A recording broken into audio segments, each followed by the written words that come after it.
Treću godinu za redom Trebinje je u ljetnim mjesecima centar košarke, naravno isključivi krivac, ako tako mogu reći, za to je Dejan Bodiroga.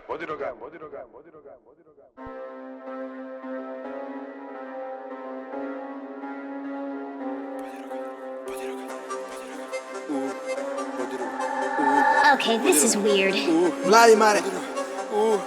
Bodiroga, Bodiroga, Bodiroga, Bodiroga, Bodiroga, Bodiroga, Bodiroga, Bodiroga. Šutiram na koš kao Bodiroga, Damir te šamara kao Bodiroga. Mare sada poleće skroz do Boga, moj bar vozite kao droga. Bodiroga, Bodiroga, Bodiroga, Bodiroga, Bodiroga, Bodiroga, Bodiroga, Bodiroga. Šutiram na koš kao Bodiroga, Damir te šamara kao Bodiroga.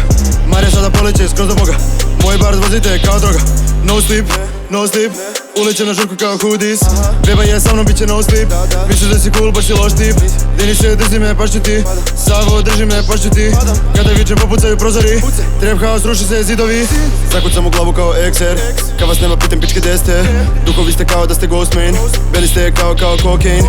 Uzet ćemo hleb, pa to veruj mi. X6 skr po ulici, kada vozim ostaju tragovi. Kada lupim ostaju tragovi. Bodiroga, Bodiroga, Bodiroga, Bodiroga, Bodiroga, Bodiroga, Bodiroga, Bodiroga.